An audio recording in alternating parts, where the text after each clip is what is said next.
everyone, it's Amy, the Skin and Lash Lady. Welcome back to my bathroom. I actually just needled this side of my face, and as you can see, it's a little bit red. It's just enough. I'll probably do a second pass. But I want to demonstrate today a different way that I needle on myself and sometimes on my clients that don't requires numbing.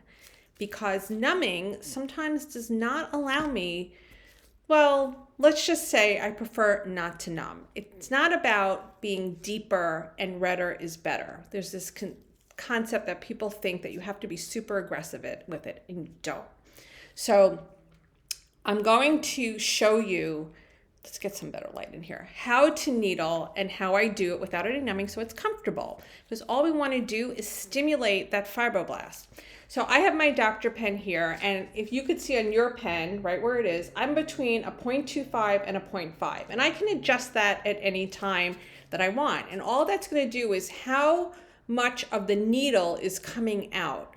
So the longer the needle, the more aggressive it is, or the more uncomfortable it can be, and we don't want to tear up the skin. Please also remember, when it's on your skin, we're not digging into the skin. We're just gliding onto the skin.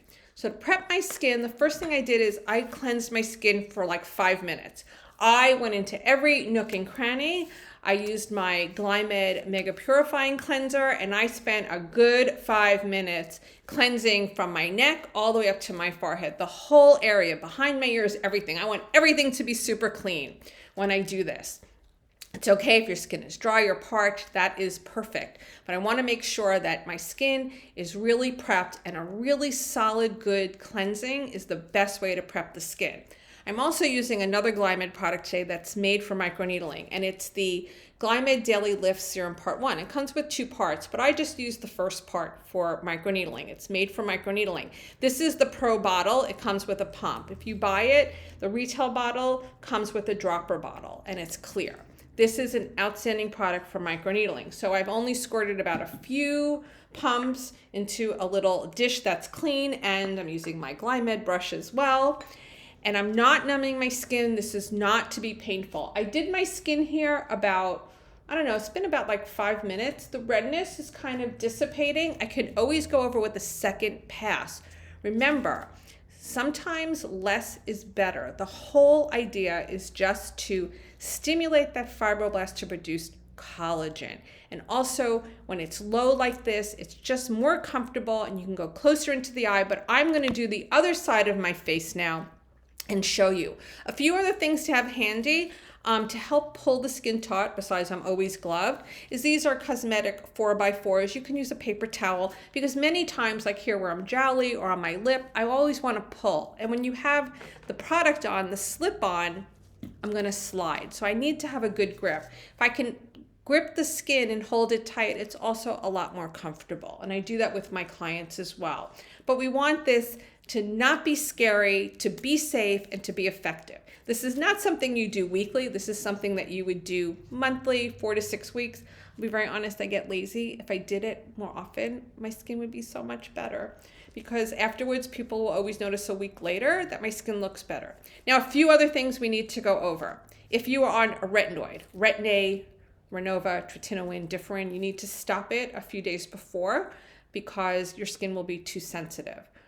So any product that has a retinol, we just tell you, please don't use it. So another thing is aftercare. After you microneedle your skin is highly susceptible to sunburn. I don't care if it's winter and you're in Alaska. If that sun is out, you need to have sunblock after your microneedling. Another thing that you may experience after needling, what happens is that when the skin gets red like this, it's called a histamine reaction. And it's like a sunburn, and your skin the next day or later could feel swollen or tight. And then the next day it'll calm down and you can experience some peeling. Totally normal. Just remember to use your moisturizer and use your peptides. Afterwards, we do not recommend to immediately start your retinoids or your vitamin C's again, but if you have a peptide serum, that is perfect. But we want to make sure that the skin has plenty of water. So I always keep with me my Glymed Skin Recovery Mist, and I'm looking for it right now, right here, this product, and I spray it liberally on after and the next day and use my moisturizer, because it's super important. We don't want to have that transepidermal water loss. We want to keep the water locked in. Remember, our skin loves water. And results don't happen right away. So if you're needling, it will take some time. Now, I have a broken capillary right here on my upper lip, which I will avoid. So if you do have an area that has either a little pimple on it, we never needle over a pimple, or like I said, I have this little broken capillary, so I will avoid that area. Everything else is pretty much okay. So I'm going to apply the cream. Now, if I'm not looking at the camera, I apologize. I'm looking in the mirror because I'm not that coordinated on the camera. And like I said, I have it very low. And I'm going to turn it on, and I'm going to keep it at my low speed. Mine has several speeds. And I'm going to use the 4x4 or the tissue or the paper towel just to get some tightness because it's just easier. And I like to go in circles. You can also go up and down and crossways, but I just like to go on circles on myself. It just works really well and handy. And I always start just above the jawline because it's an easy way to make sure that I'm comfortable with the needle depth. And I don't, see, I'm already pinking up. And that's all I want to do. I don't want to become all red and horrible. I just want to get that pinkiness. And like I said, I could always do a second pass because this is at such a low level, and I may just do that. Now today I also may do my neck and my chest, and when I do that, I will change out the needle. I never use a needle from my face to my body or from my body to my face. I'm also going to do here on my chin. Same thing, circular motions. I'll go under a bit. Totally tolerable. Now when I get to my lip line, we don't go over the vermilion line. We never needle our lips. Lips are extremely vascular. So for me to hold it better, I'm just going to pull and just go right alongside of it. If it's uncomfortable for you, you can do a stamping motion just like this. But for me, I'm right in between a 0.25 and a 0.5, so let's just call it 0.35, right? It's really tolerable. Remember, it's not that redder is better. And I can, if I want to, like I said, just go over a second pass. I need to get my upper lip, and I'm going to avoid that broken capillary, but also, like I said, I'm going to pull. The first thing I'm going to do, and this I'm just going to tap right in the middle here because this area is a little sensitive. I'm going to do circle. I'm going to miss that spot. And I'm just right above the vermilion line.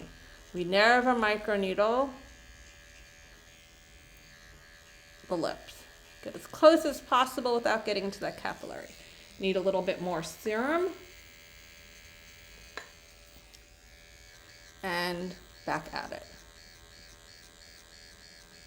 And like I said, the pulling of the skin just makes it a lot easier and a lot more comfortable. I could easily do it like this, but like I said, the pulling the skin makes it a lot more comfortable. And sometimes the camera doesn't show up, so I'm looking in the mirror to make sure.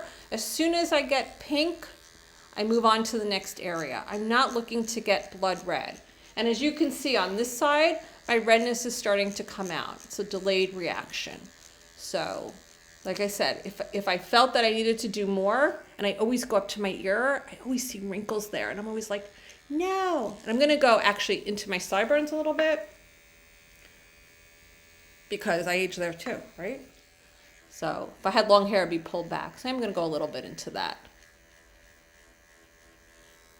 Now the eye area is sensitive, so that area I may have to turn it down.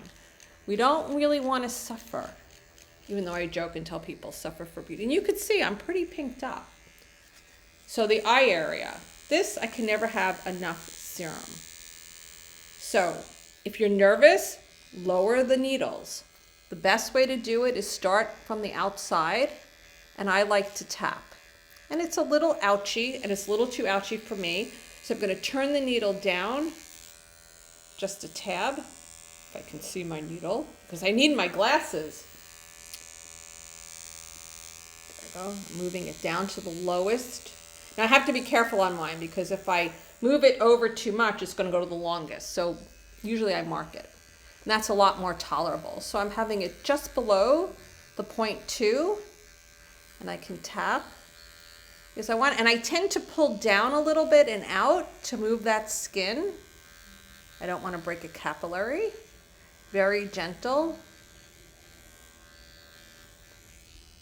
and that's enough.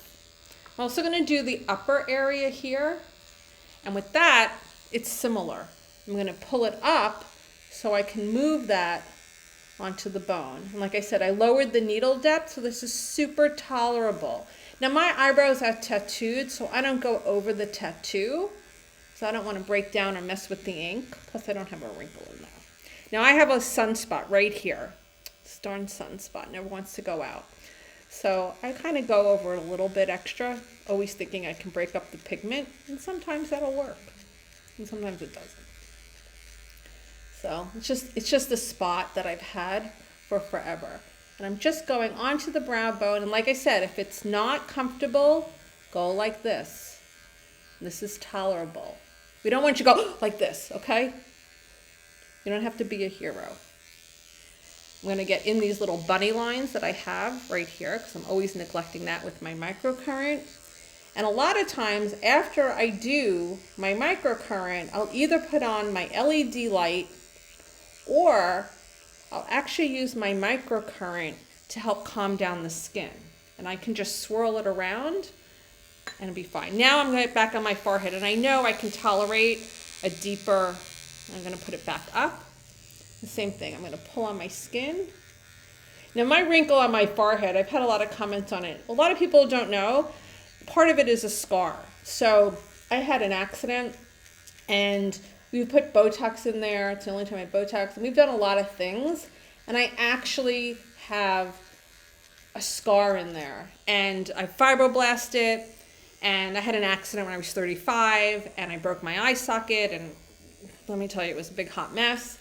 And I'm more just grateful that I'm alive. So let's just leave it at that. So I do go over it. But this is just, that scar tissue is always pulling at it.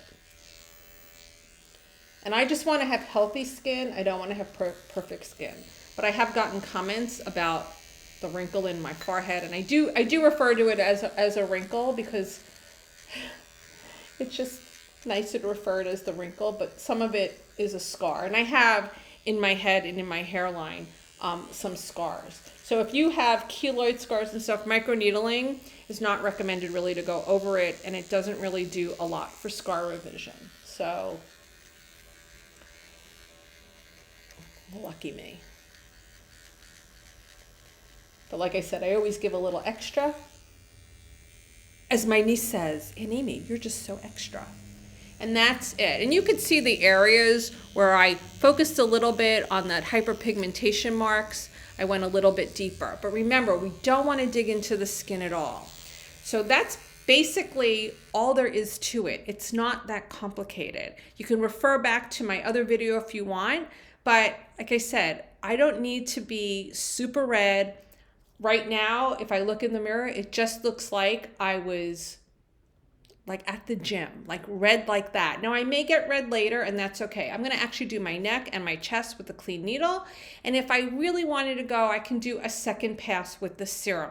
But I don't really think it's necessary. Afterwards, I'm going to wash all of this off with cool water. I'm going to hydrate my skin with hyaluronic acid serum, which is in the skin recovery mist. I like to put a thick coating of Aquaphor on it. I'm going to be inside all day. But if I do go out, I will be putting on my sunblock. Tomorrow morning when I wake up, I'm going to do the same thing. I'm going to wash my skin with a mild cleanser. I'm going to put on my hyaluronic acid serum and my peptides, and then I'm going to seal it in with my Cerave moisturizing cream, or I may still use my Aquaphor. I have to decide what my skin's going to look like tomorrow.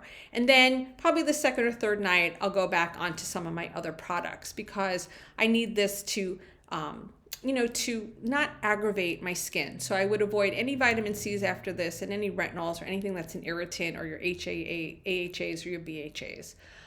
But you don't have to numb your skin if it's lower, because it still works. And it's not about redder is better. So I want to dispel that myth. Redder is not better. You just have to get pinked up. And I'll list all the products below for this protocol. If you have any questions, please let me know down below. And don't forget, you still have to wash your face.